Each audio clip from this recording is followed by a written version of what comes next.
नमस्कार दोस्तों आज की इस वीडियो में हम MFC 2 का जो PYQ 2 है या फिर सेट ए जो है उसका हम सोल्यूशन यहाँ पे देखने वाले हैं। क्वेश्चन नंबर 3 का, क्वेश्चन नंबर 1 का हमने सोल्यूशन देख लिया है। अब क्वेश्चन नंबर 3 का सोल्यूशन देखते हैं। अगर टाइम मिला तो क्वेश्चन नंबर 2 और क्वेश्चन नंबर 4 को भी सॉल्व करेंगे, ठीक है। तो दोस्तों पहला क्वेश्चन जो है उसमें बोल रखा है कि state the Lagrange's mean value theorem. तो वहाँ पे लैग्रेंजेस मीन वैल्यू थ्योरम आपसे पूछ रखा है, लेकिन आपको दोस्तों तीनों ये आपको थ्योरम पता होने चाहिए। इसमें से कोई भी 2 मार्क्स के लिए स्टेटमेंट पूछ सकता है। तो हम लैग्रेंजेस मीन वैल्यू थ्योरम का यहाँ पे क्या स्टेटमेंट है वो देख लेते हैं। सबसे पहले क्या है, if fx is continuous in close interval a, b। Second है, if fx is differentiable in open interval a, b, then there exist at least one point c in a, b such that f dash equal to f of b minus f of a upon b minus a।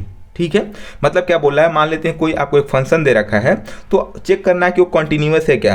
अगर वो continuous है, वो differentiable है, then जो interval आपको दे रखा है ना उसके बीच में आपको एक ऐसा पॉइंट सी मिलेगा जहां पे आप उसको डिफरेंशिएट करके F of B minus F of A और upon B minus A put करोगे तो वो आपको उसी वाला पॉइंट मिल जाता है बेसिकली, ठीक है। तो इस स्टेटमेंट को आप एक बार देख लीजिएगा। क्या होना चाहिए, एफ एक्स कंटिन्यूअस होना चाहिए और एफ एक्स डिफरेंशिएबल होना चाहिए, तो जाके वो यहाँ पे एक पॉइंट मिलेगा जहाँ पे F dash equal to F of B minus F of A upon B minus A आपको मिलेगा, ठीक है। तो चलिए अब हम क्वेश्चन नंबर 2 सॉल्व करते हैं, मतलब इसका जो सेकेंड पार्ट बी है हम उसको सॉल्व करते हैं। बी है वो हम सॉल्व करते हैं, ठीक है जी, ठीक है। तो देखिए क्वेश्चन बी में क्या है। क्वेश्चन ऐसा है कि if 0 less than equal to a less than b less than pi by 2 so that 0 is less than cos a minus cos b less than b minus A, ठीक है। मतलब आपको a दे रखा है और आपको ये प्रूव करना है, ठीक है। तो काफ़ी आसान क्वेश्चन है। अभी देखिए इसमें LMBT का एप्लीकेशन है, मतलब हमको इस क्वेश्चन को LMBT का अप्लाई करके सॉल्व करना है। अब हमको कैसे पता चला LMBT लगा के सॉल्व होगा, तो देखिए ना यहाँ पे आ रहा है cos of a minus cos of b, और अगर इसको नीचे लाऊं तो b माइनस ए बन जाएगा। और हमने वहाँ पे पढ़ा था LMBT में कि ऐसे होता है F dash equal to F of B minus F of A upon B minus A. तो हमको वहाँ थोड़ा सा हिंट लगा कि यहाँ पे हम LMBT लगा सकते हैं, ठीक है। तो LMBT हम लगाते हैं। तो सबसे पहले क्या है, यहाँ पे हमको फंक्शन क्या दे रखा है वो हमको लिखना पड़ेगा। तो यहाँ पे देखिए cos A minus cos B दे रखा है, तो यहाँ से हमको पता चल रहा है कि हमको जो ट्रिग्नोमेट्रिक फंक्शन कॉस का दे रखा है, तो हम यहाँ पे लिख लेंगे F X is equal to cos X. Interval क्या है, तो इंटरवल हम यहाँ पे देखिए ए कॉमा बी लिख लेते हैं, लेकिन एक चीज़ और हमको पता है कि ए और बी का जो वैल्यू है ना वो 0 और पाई बाई 2 के बीच में होगा, ठीक है। तो हमको इंटरवल ए कॉमा बी लिख लेना है।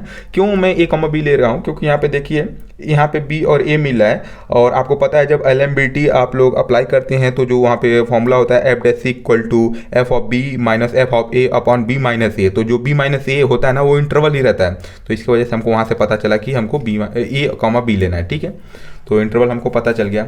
अब हम LMBT का कंडीशन चेक कर लेते हैं। तो सबसे पहला कंडीशन क्या है कि जो हमारा फंक्शन है वो कंटिन्यूअस होना चाहिए। तो F X is equal to cos X is continuous in minus infinity to plus infinity. जो हमको पता है कि जो कॉस एक्स है वो माइनस इन्फिनिटी से प्लस इन्फिनिटी के अंदर कंटिन्यूअस होता है, तो ए कॉमा बी के अंदर भी वो कंटिन्यूअस होगा, क्योंकि ए और बी का जो रेंज है 0 से पाई बाई 2 ही है। तो ए तो माइनस इन्फिनिटी से इन्फिनिटी के अंदर कंटिन्यूअस है, तो इसके अंदर तो 100% बात है कि कंटिन्यूअस होगा, ठीक है जी। पहला कंडीशन सेटिस्फाई हो गया। सेकंड क्या है, सेकंड हमको चेक करना होता है कि डिफरेंशिएबल है कि नहीं। तो हम सिंपली इसको डिफरेंशिएट करके लिख दिए F dash X is equal to minus of sine X, क्योंकि आपको पता है ना कि कॉस एक्स का डिफरेंशिएशन माइनस साइन एक्स होता है।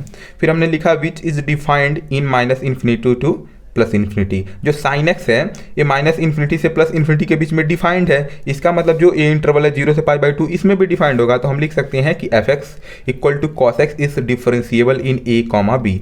यहाँ पे F X equal to cos X लिखिएगा, यहाँ पे एफ डैश एक्स मत लिखिएगा। हमको डिफरेंशिएबिलिटी चेक करना होता है गिवन फंक्शन के लिए, ना कि इस एफ डैश के लिए, ठीक है। तो ध्यान से लिखिएगा कि एफ एक्स कंटिन्यूअस है, आपको सॉरी एफ एक्स डिफरेंशिएबल है और एफ एक्स कंटिन्यूअस है, आपको एफ एक्स पे कमेंट करना होता है, तो इस बात का ध्यान रखिएगा, ठीक है। फिर यहाँ पे आपको थर्ड पॉइंट लिखना है therefore there exist at least one point C such that, formula जो आपने पढ़ा है F dash equal to F of B minus F of A upon B minus A, ठीक है। तो देखिए एफ डैश सी मतलब क्या है, जो यहाँ पे आपने डिफरेंशिएट किया था वहाँ पे बस एक्स के जगह सी पुट कर दीजिए, तो ये हो जाएगा minus sine C equal to cos B. Function के अंदर आपको पहले बी पुट करना है, तो फंक्शन क्या है ए है, मतलब कॉस एक्स है ना, तो यहाँ पे आपको सिंपली एक्स की जगह बी पुट करना है, फिर एक बार ए पुट करना है, तो हो जाएगा cos B minus cos A upon B minus A, simple. ठीक है, अब यहाँ पे देखिए माइनस साइन है, तो अभी आप इसको मत देखिए, अभी ये ऐसा मैंने क्यों लिखा है अभी आपको आगे समझाऊंगा, बस यहाँ तक आपने लिख दिया, ठीक है, अभी इसे रहने दीजिए। ठीक है, ठीक है, अब देखिए हमको पता है कि ए बी सी हमको 3 पॉइंट मिले हैं, तो ए और बी के बीच में ही सी लाई करेगा। हमको कैसे पता, देखिए ना, हमने यहाँ पे क्या लिखा है, Therefore there exists at least one point C such that A होगा। तो हमको पता है कि जो हमारा पॉइंट C होता है ना, वो A और B के बीच में ही लाई करता है। अगर आपको नहीं पता तो आप ध्यान रखिए अब कि जो हमारा इंटरवल होता है ना, उसके बीच में ही C लाई करता है। जो हम लोग C यहाँ पे निकालते हैं ना, वो C उसके इंटरवल के बीच में ही लाई करता है। तो यहाँ से हम एक रिलेशन लिखते हैं कि A less than C less than B, मतलब जो C है A और B के बीच में है। ठीक है जी, ठीक है। तो अब एक चीज़ और देखिएगा, यहाँ पे आप नोटिस करेंगे तो आपको अभी समझ में आएगा। अब देखिएगा यहाँ पे A और B को B का भी रेंज दे रखा है, मतलब क्या बोल रहा है, A और B हमारा 0 से π/2 के बीच में ही होगा। समझ रहे हैं आप, A और B की जो वैल्यू होगी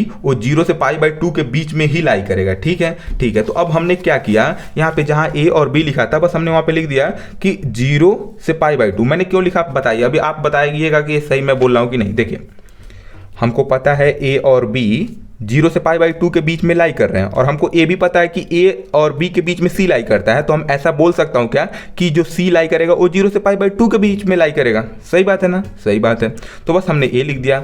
अब देखिएगा यहाँ पे हमको C है ना, तो हम क्या करेंगे, एक चीज़ आप ध्यान रखिएगा, अभी इतना हमने लिख दिया, उसके बाद इधर थोड़ा सा ध्यान दीजिएगा। यहाँ पे क्या लिखा है, cos of A minus cos of B, cos of A minus cos of B। लेकिन जब हमने यहाँ पे इस f' को निकाला था, तो यहाँ पे मिला था cos of B minus cos of A upon B minus A, मतलब यहाँ पे B यहाँ पे A, लेकिन यहाँ पे पहले A था बाद में B था। इसका मतलब क्या है, जो माइनस साइन है ना, माइनस साइन को इधर मल्टीप्लाई कर दो तो क्या हो जाएगा, A वाला हो जाएगा plus cos A minus cos B, मतलब ऐसा हो जाएगा। ठीक है, ठीक है। तो यहाँ पे साइन C की sine C equal to cos A minus cos B हो गया अपॉन B माइनस A हो गया। ये आपको समझ में आ गया। ठीक है, ठीक है। अब देखिए हमको एक कंडीशन मिल गया है, 0 less than C less than π/2। ठीक है, एक कंडीशन हमको मिल गया। अब कंडीशन मिल गया तो क्या ही कर लेंगे, अब देखते हैं क्या कर पाते हैं हम। अब देखिए कंडीशन मिल गया, अब यहाँ पे थोड़ा सा ना हमको दिमाग लगाना है। दिमाग कैसे लगाना, देखिए हमको C की वैल्यू नहीं पता है, हमको साइन C की वैल्यू पता है, लेकिन देखिए साइन C का वैल्यू पता है। तो हम क्या करेंगे, इस पूरे इक्वेशन में ना साइन ले लेंगे। ठीक है, तो यहाँ पे टेकिंग साइन, तो साइन आप लोगे तो ये हो जाएगा साइन 0, साइन ऐसे जो ये साइन वाला है ना, ये इनइक्वालिटी का साइन वैसे रहेगा, sine 0 less than sine C less than sine π/2। ठीक है, हमने साइन क्यों लिया, क्योंकि देखिए ना हमको C की वैल्यू नहीं पता, हमको साइन C की वैल्यू पता है, अभी पीछे हमने कैलकुलेट किया था, तो हमने साइन ले लिया। अब देखिए साइन 0 की वैल्यू 0, साइन C के जगह हम क्या लिख सकते हैं, cos of A, cos of A minus cos of B upon B minus A. तो बस हमने उसको यहाँ पे लिख दिया, और साइन π/2 आपको बचपन से ही पता है कि 1 होता है। ठीक है जी, ठीक है। अब B माइनस ए को इधर भेजेंगे तो क्या हो जाएगा 0, और इधर भेजेंगे तो क्या हो जाएगा B माइनस ए। बस हमारा प्रूफ हो गया, 0 is less than cos A minus cos B less than B minus A. Simple, ये आपका प्रूफ हो गया। तो ये आपको प्रूफ करना था, ये आपका प्रूफ भी होगा। ठीक है जी, अब हम जो इसका C पार्ट है हम उसको देख लेते हैं। C पार्ट बहुत आसान है, थोड़ा सा बस दिमाग लगाना पड़ेगा। देखिए बोला find the nth derivative of y is equal to sine 3x into cos 5x। ठीक है, ये बोल रहा है कि एक हमको फंक्शन दे रखा है sign 3x into cos 5x, हमको इसका nth डेरिवेटिव निकालना है। ठीक है, ठीक है। तो देखिए हमको फॉर्मूला पता है साइन ax प्लस b का, कि अगर ऐसा कुछ दिया साइन ax प्लस b तो हम सीधे ऐसे फॉर्मूला अप्लाई कर लेंगे, कॉस का रहेगा तो हम ऐसे अप्लाई कर लेंगे। लेकिन यहाँ पे देखिए साइन और कॉस दोनों हैं, और वो भी मल्टीप्लीकेशन में है, तो यहाँ पे हम डायरेक्ट फॉर्मूला तो अप्लाई नहीं कर पाएंगे। क्यों नहीं कर पाएंगे, क्योंकि देखिए ना यहाँ पे साइन के लिए फॉर्मूला है, कॉस के लिए है, लेकिन ये दोनों आपस में मल्टीप्लिकेशन में। अगर एडिशन में होते तो हम साइन पे अलग लगा लेते, कॉस पे अलग लगा लेते, लेकिन दोस्तों ये हमारे मल्टीप्लिकेशन में है तो हम यहाँ पे डायरेक्ट नहीं लगा पाएंगे। हमको क्या करना पड़ेगा, साइन और कॉस को एक किसी फंक्शन में कन्वर्ट करना पड़ेगा, या तो साइन में कन्वर्ट कीजिए, या तो पूरे को कॉस में कन्वर्ट कीजिए, या फिर साइन और कॉस को प्लस या फिर माइनस से हटाइए, मतलब उसको डिवाइड कीजिए।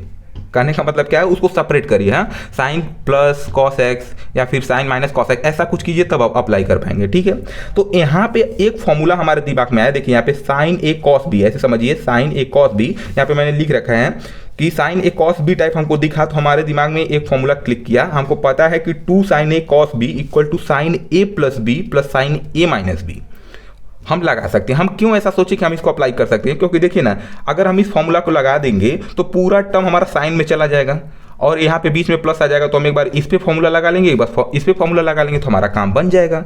ठीक है, लेकिन यहाँ पे देखिए ना साइन ए कॉस बी है, लेकिन हमारा फॉर्मूला होता है 2 sin a cos b के लिए, तो बस हम क्या करेंगे इस 2 को इधर नीचे भेज देंगे, तो ये हमारा हो गया साइन ए कॉस बी और यहाँ पे साइन ए कॉस बी है, तो अब हम फॉर्मूला अप्लाई कर सकते हैं।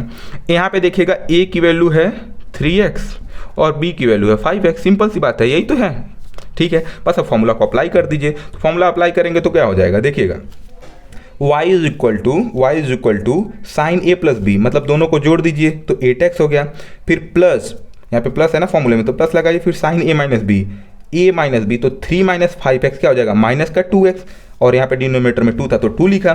फिर इसको आप पता है आपको अगर ऐसा लिखा होता है कि साइन ऑफ माइनस एक्स तो इसको आप लिख सकते हो साइन माइनस साइन एक्स, यहाँ पे माइनस बाहर आ जाता है। ठीक है, आप ऐसे लिख सकते हो। तो बस मैंने वही प्रॉपर्टी अप्लाई किया यहाँ पे, उस प्रॉपर्टी को लगाने के बाद ये हो गया।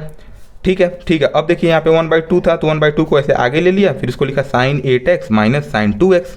ठीक है, अब देखिए यहाँ पे हम अब nth डेरिवेटिव का फॉर्मूला लगा देंगे। कैसे फॉर्मूला लगाएंगे, कैसे हमको पता चला कि यहाँ पे फॉर्मूला लगा देना है, क्योंकि देखिए एक साइन हमको यहाँ पे मिल गया, एक साइन यहाँ पे मिल गया। ठीक है, दोनों साइन है और यहाँ पे देख सकते हो माइनस से ये दोनों सेपरेट हो गए, तो हम एक बार इस पर फॉर्मूला लगा देंगे, एक बार इस पर फॉर्मूला लगा देंगे, हमको फॉर्मूला पहले से पता है। और यहाँ पे देखिए 1/2 मल्टीप्लीकेशन में है तो इससे कोई प्रॉब्लम नहीं है, मल्टीप्लीकेशन में तो ये एज इट इज रहेगा। अब इस पर फॉर्मूला कैसे अप्लाई करना है वो देखिएगा। फॉर्मूला कैसे अप्लाई होता है, साइन ax प्लस बी, तो यहाँ पे देखिए क्या लिखा है साइन 8x, मतलब a का वैल्यू 8 हो गया, x आपका x रहा प्लस b, यहाँ पे प्लस b कुछ नहीं लिखा मतलब b की वैल्यू 0 है। ठीक है, तो बस आप फॉर्मूला अप्लाई करिए a to the power n, मतलब जो यहाँ पे x का कोफिशिएंट है उसके पावर n, तो उसके पावर n, फिर sine 8x plus n pi by 2, यहाँ पे देखिए ना n पाई बाई 2 तो n पाई बाई 2 लिख दिया, फिर यहाँ पे माइनस है तो माइनस, फिर इस x का कोफिशिएंट क्या हो गया, अब इस पे फॉर्मूला अप्लाई कर रहे हैं। ठीक है, तो 2 के पावर n साइन 2, अरे दिख नहीं रहा क्या, सॉरी दिख रहा होगा। अब देखिए यहाँ पे फॉर्मूला अप्लाई कर देंगे तो इसके कोफिशिएंट के पावर n हो जाएगा into sine 2x plus n pi by 2। बस हमें फॉर्मूला अप्लाई किए दोस्तों, सिंपल ए वाला साइन वाला। ठीक है, तो आई होप तो आपको समझ में आ गया होगा। एक बार मैं फिर से फॉर्मूला आपको बता देता हूँ। देखिएगा ये फॉर्मूला है साइन ax प्लस बी, तो इसका फॉर्मूला क्या है, अगर nth डेरिवेटिव निकालोगे तो a to the power n, मतलब जो x का कोफिशिएंट है उसके पावर n इंटू पूरा फंक्शन को लिख दो और उसमें n पाई बाई 2 जोड़ दो। तो हमने वही किया, यहाँ पे x का कोफिशिएंट क्या था 8, तो 8 के पावर n साइन 8x और उसमें n पाई बाई 2 ऐड किया, फिर माइनस यहाँ पे था तो माइनस लगाया, फिर इस पर एक बार फॉर्मूला अप्लाई किया तो 2 के power n into sine 2x plus n pi by 2। तो दोस्तों आई होप तो आपको चीज़ें समझ में आ गई होंगी।